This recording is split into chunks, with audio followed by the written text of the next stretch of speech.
policy. Now, the Environmental Protection Agency wants to reverse that, but the oil and gas industry, well, may not welcome that move. There's already a lot of climate change litigation. There's plenty of people out there who want to bring lawsuits, and it seems like this would just invite a lot more litigation. We will explain next hour on Morning Edition.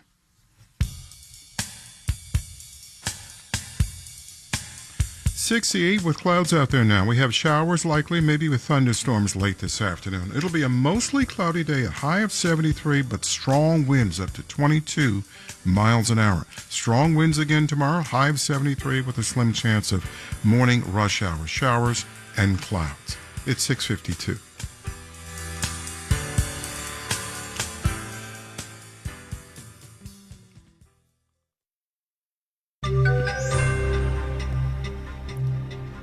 More details are coming in about the Trump administration's plans to purchase a portion of the struggling chip maker Intel. Marketplace Morning Report is supported by Bitwarden Password Manager, designed to offer secure password management at this summer's events and festivals from any seat, section, or sideline. Available at bitwarden.com. I'm David Brancaccio in Los Angeles. Commerce Secretary Howard Lutnick has confirmed that the Trump administration is looking at the purchase of part of a big American corporation.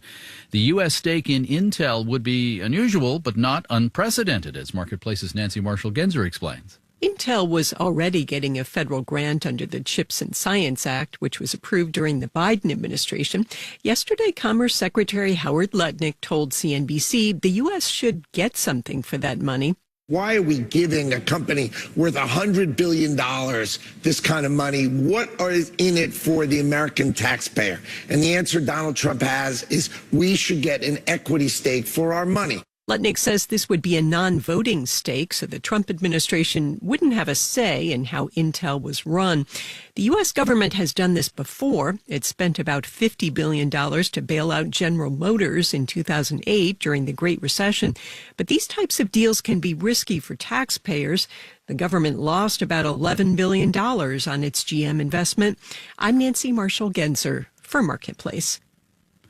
More now on how the global artificial intelligence arms race could disrupt the job market. Today, a dispatch from the annual World AI Conference in Shanghai. China's government is pushing businesses to integrate the powerful tech across industries there. The tech can be a tool to make people more productive, but it can also be a tool for businesses to use fewer workers. Marketplace's China correspondent Jennifer Pack attended that conference in Shanghai. Walking past is visitor Mao Ziheng. I've not seen anything impressive at this AI show. And he's also not worried about being replaced by AI. I'm in food delivery, and autonomous cars aren't even allowed in most places in China. How can they replace us delivery guys? Not likely in the short term. But no jobs last forever, says Cheng Sirui. He's the co-founder of Fingerdance, an AI sign languages interpreter. Yes, AI will reduce the number of jobs like in customer service. But I think AI can solve 80% of the trivial work, and we as humans can focus on the key jobs. Like software engineering.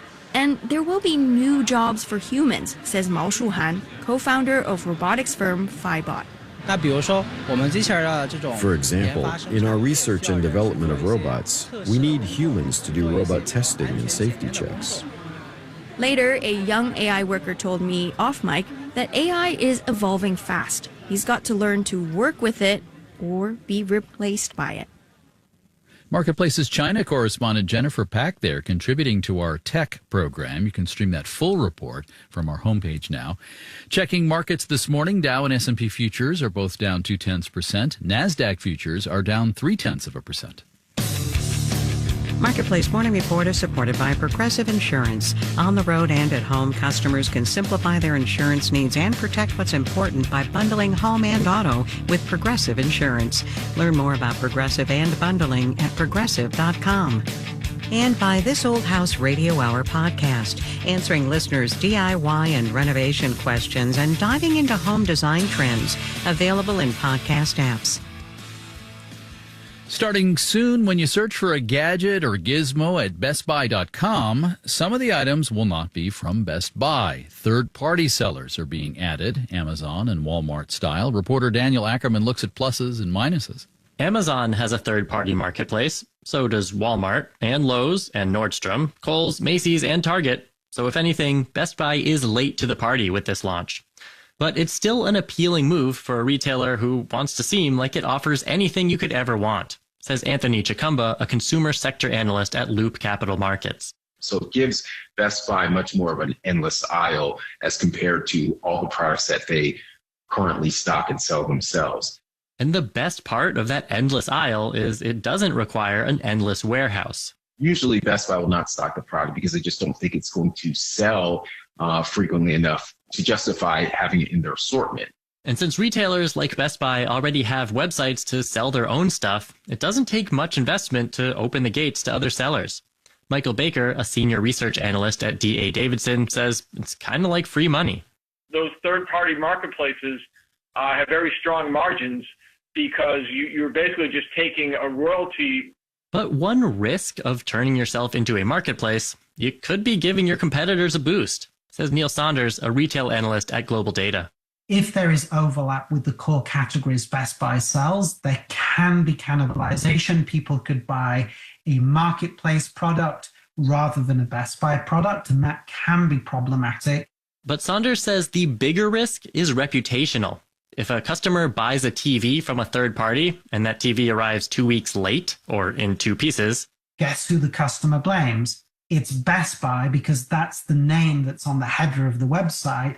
And even though they might be dealing with a third party, the customer still sees this as a Best Buy problem.